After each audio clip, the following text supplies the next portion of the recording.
There are certain eerie images which define the Cold War. The flare of a searchlight at the Berlin Wall, the weird white triangle of the Vulcan bomber in the sky, a missile poised in its silo, sniffing at the air, dying to be released. Another famous image of the Cold War is the so-called golf balls of Fylingdales. These big white spheres used to sit high on the North Yorkshire Moors, and they were the heart of Britain's early warning system. If the siren had ever gone off, it would have been because the golf balls up on the moors had detected an incoming Soviet attack. The 4-minute warning came from Fylingdales, and from there it went out across the land, to the BBC, to nuclear bunkers and police stations across the country, triggering sirens on top of hospitals, schools, fire stations, on the roof of factories, and the sirens on top of a pole at the end of your street. The whole country would suddenly light up with the terrible wail of that siren, telling us we had 4 minutes left. And the whole terrible process started back on the moor, with those weird looking golf balls.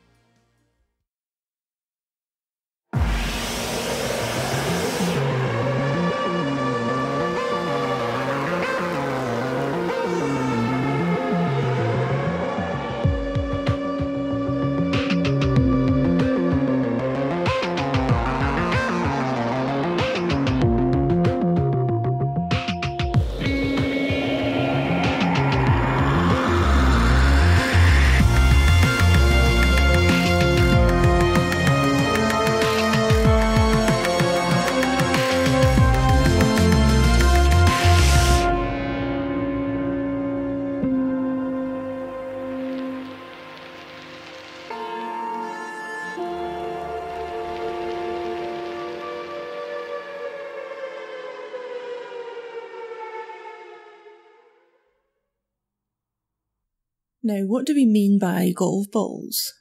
What was that weird structure up on the Yorkshire Moors? Most listeners will be familiar with the so-called golf balls, but if not, do a Google image search and you will see the soft rolling moorland of North Yorkshire with 3 big white balls plonked on the grass. They're no longer there, they've been replaced now by an ugly big pyramid structure. But during the Cold War, yes, there were 3 huge radars on the site, which watched the skies for an incoming nuclear attack. And these radar were protected by radomes, nicknamed the golf balls. And these were really just a big giant umbrella to keep the weather off the delicate radar structure. By enclosing it in a huge big sphere, the radome kept it free from rain and ice and wind. You could also say the golf ball kept it safe from any prying Soviet eyes, from any suspicious-looking tourists who were having a picnic up on the Yorkshire Moors and having a nip of vodka with their sandwiches. So the Fylingdales golf balls watched the skies for a Soviet nuclear attack. And that's why, of course, you find it on high ground on the east coast of Britain, looking out to where the commies once dwelt.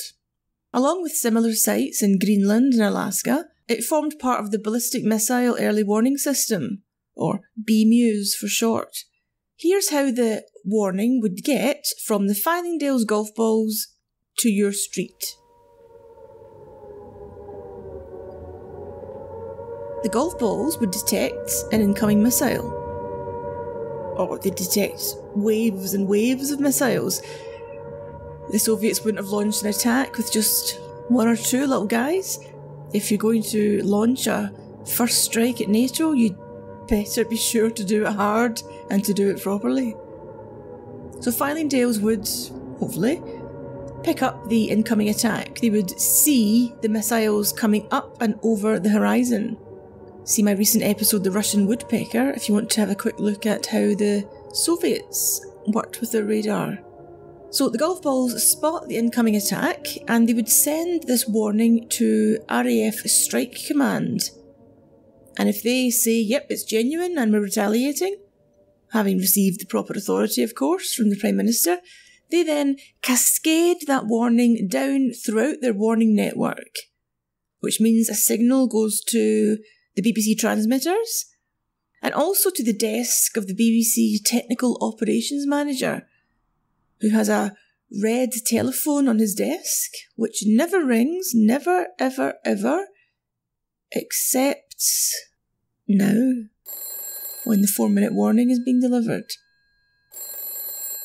And that phone call tells him that he must cut into all BBC programming, radio and TV, to deliver the 4-minute warning. More of that in my earlier episode called The Last Word, the BBC and Nuclear War. Speaking of the BBC, if we were in a state of readiness for war at this point, then the TV and radio would already be playing civil defence information. From the 1980s onwards, that would mean the dreaded Protect and Survive films.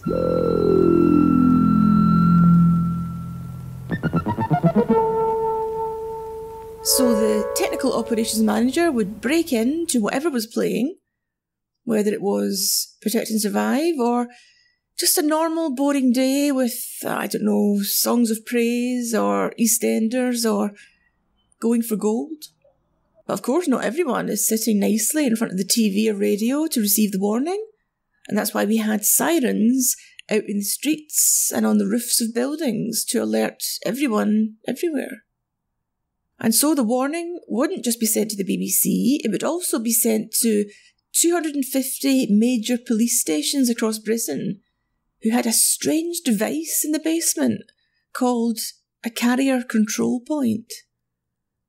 This is a big clumsy looking thing with telephone handsets and lots of lights and switches on it. And it was used to tell the duty policeman that this is it, sound the 4-minute warning. I'll put a photo of one of these things on my Twitter and Facebook. I saw one at an ROC post in Largs and was allowed to play with it, lift the dreaded handset and push some buttons. So the policeman would get the call at his carrier control point and he would lift one of the handsets and use it to dial into the various monitoring posts on his watch to deliver the warning. The warning would be attack warning red. If you heard that coming down the line, it meant 4-minute warning, this is it, sound the alarm. Quite good. Attack warning red. Attack warning. Is it for real? Attack warning, it's for bloody So the policeman would use one of the handsets to deliver that message to the ROC monitoring posts that he was hooked up to. But he could also use some of the buttons and switches on his carrier control point to turn on hundreds of local sirens on his patch. Those ones which are up on roofs and on poles, they can be switched on remotely by the policeman via his carrier control point. There are still some sirens out there in the wild. Of course, the siren network was disconnected after the Cold War, and most of them have been removed, but some do remain. Either they've been kept deliberately and now act as flood warnings. Here is a YouTube clip of recent floods in Hebden Bridge, where they had to sound the sirens.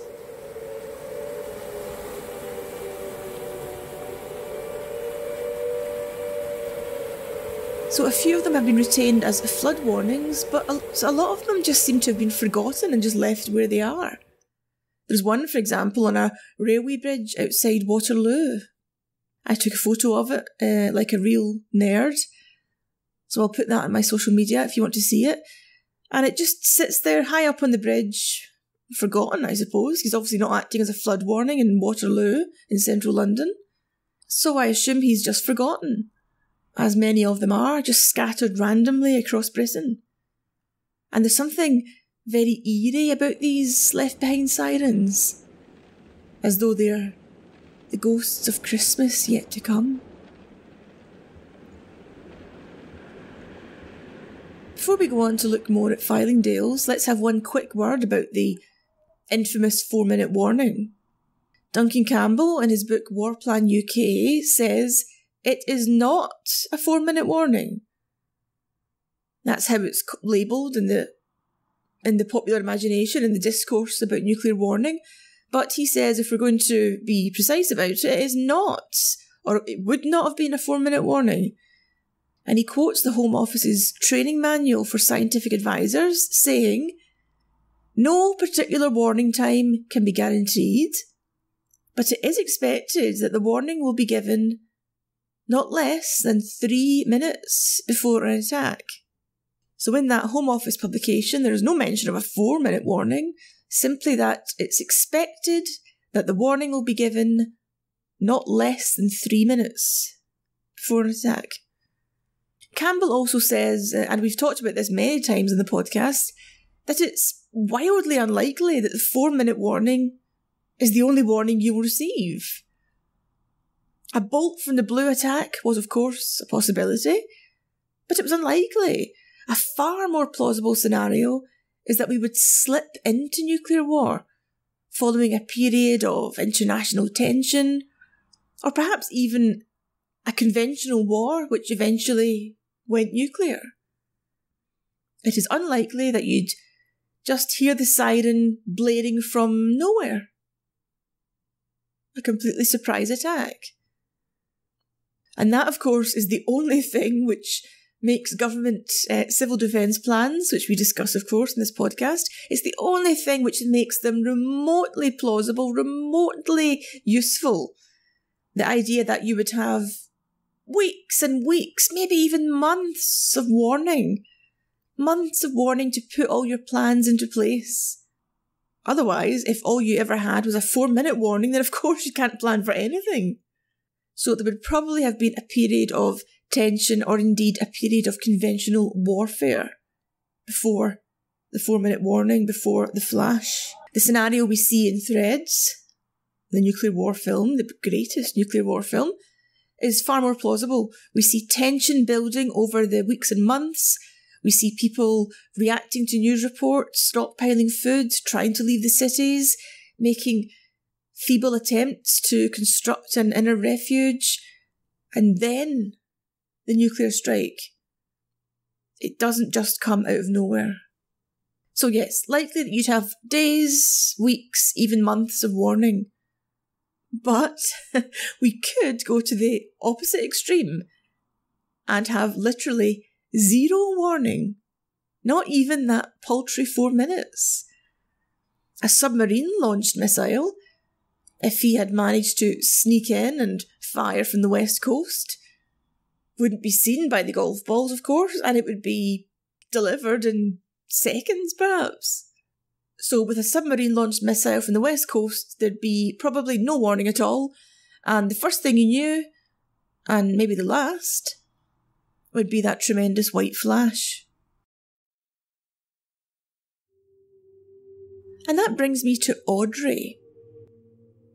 Who on earth is Audrey? Audrey is a big, clunky machine. She looks, to me, like a prototype of some unwieldy old 1940s refrigerator. Big, clumsy Audrey sat in nuclear bunkers across Britain, and her job was to tell the bunker staff that, yes, a nuclear explosion has occurred in the vicinity. So in circumstances, like a sneaky submarine launch perhaps, where there was no warning, and so no official nationwide confirmation that this is it, Audrey could tell you that somewhere nearby a nuke or two has gone off. Audrey stands for Atomic Weapons Detection, Recognition and Estimation of Yield. So if the nuclear attack has been so sudden and so immense that it came without warning and perhaps took out Fylingdales, then you could consult your big Audrey machine. There were 12 of these scattered across Britain in ROC control bunkers, and she gave confirmation that yes, a nuclear explosion has occurred nearby, and yes, as her name suggests, she could estimate the yield of the thing. So consider Audrey your backup if the Ruskies nuke the golf balls. Which of course they certainly would have intended to. Fylingdales would have been a whopping great target for any enemy attack. If things went according to plan in a nuclear war, I imagine Fylingdales would see the missiles flying, send out the warning, and then, having done their duty, vanish in a flash. Any second or third wave of missiles would of course hit without warning, because our warning system has been disabled, has been vaporised. But I don't think the population would need much of a warning of any supplementary attacks. I think we'd already be a bit on edge following the first. So let's take a closer look at Fylingdales. It became operational in 1963, and it was the Americans who built and installed all the gear. And the media reports of the time were filled with awe and wonder. Remember, this was the early 60s, the time when Harold Wilson was talking of the white heat of technology. Interestingly, he gave that speech at the Labour Party conference in Scarborough, just a few minutes away from Fylingdales. Listen to this pathy news report from the time and you can hear the sense of wonder. Feel that white heat. Here's evidence we really are moving into the space age. But we're not driving to a lunar outpost. Those weird domes, capped like snowy plum puddings, are the eyes and ears of the West's defence. It's not the moon, but a remote Yorkshire moor we're visiting. An out-of-the-way spot, summer or winter.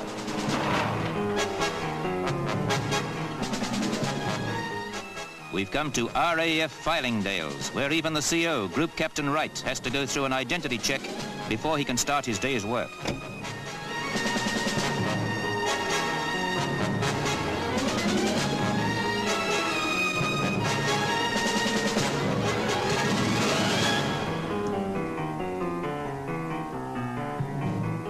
Turning inside each of the three great radomes, a giant radar scanner keeps watch on the 3,000 miles to the north and east of Britain. This is the Ballistic Missile Early Warning System, BMEWS for short. The radomes that look so out of this world are really a sophisticated form of umbrella designed to give all-weather protection for the day and night vigil. When you enter the radome, you're in air pressure just 1 pound per square foot above outside conditions. This keeps out rain and dirt from the delicate electronic instruments.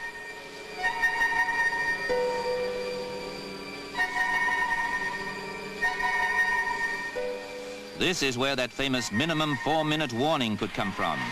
No missile could escape this RAF manned listening device. And the power that comes through the aerial is so great that only authorised personnel are allowed into this inner sanctum of Britain's defences. But although Fylingdales represented modern white-hot Britain, it was still dogged by strikes and industrial disputes in its construction. White-hot Britain couldn't quite shake off old Britain with its old industrial practices and disputes. There was a long-running dispute about Spidermen, which, yes, I had to Google, find out that they are steel erectors. But there was a long-running dispute about Spidermen, who were the steel erectors. They were members of the Constructional Engineering Union, and 110 Spidermen went on strike in 1961. And 65 men were later sacked for, as the Times said, not working hard enough. And an ugly dispute arose when 5 white men were dismissed and replaced with what the newspapers at the time called coloured men.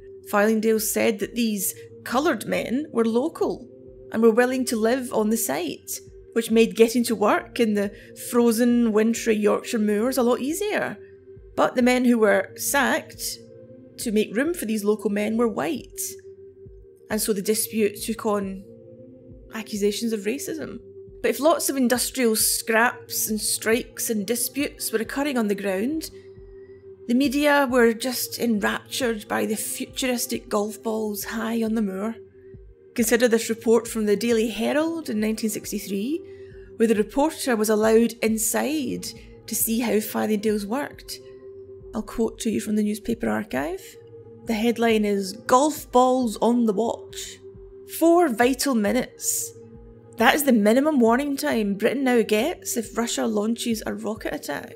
For yesterday, 3 missile-detecting radar beams were switched on at Fylingdales to complete a 3,000-mile warning fence from Alaska to Britain.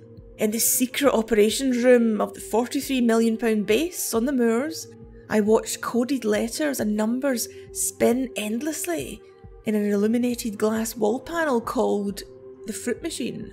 If a certain combination falls into the frame, it means a rocket invasion has been unleashed against Britain and North America. I saw the secret figures spell out the jackpot message, but it was only a dummy run. One of 3 mock raids staged each day to keep the technicians on their toes. The vital information is fed to the fruit machine from 3 giant radar dishes housed in 100 feet high protective shells, which look like huge golf balls. These scanners can pick out an object the size of a door over Siberia, 3,000 miles away, and the detection centre can plot a missile's point of impact to within 1 square mile. So that even though we have the white heat of technology on the moor, we're still likening it to ordinary workaday objects like fruit machines and golf balls. Fylingdales is still there, still active. But as I said earlier, the golf balls have been replaced with a big clunky pyramid, which just isn't as photogenic. And of course they're no longer looking out for Soviet missiles. Instead, today's crew work in tracking orbiting objects, they're part of the US space surveillance network, and they also track spy satellites. Foreign spy satellites, obviously. Maybe one day someone will hurl nuclear missiles at us, and Fylingdales will still have to spot and plot them and warn us. The only certainty is that they won't be Soviet. So I hope you've enjoyed our look at the weird golf balls up on the moors.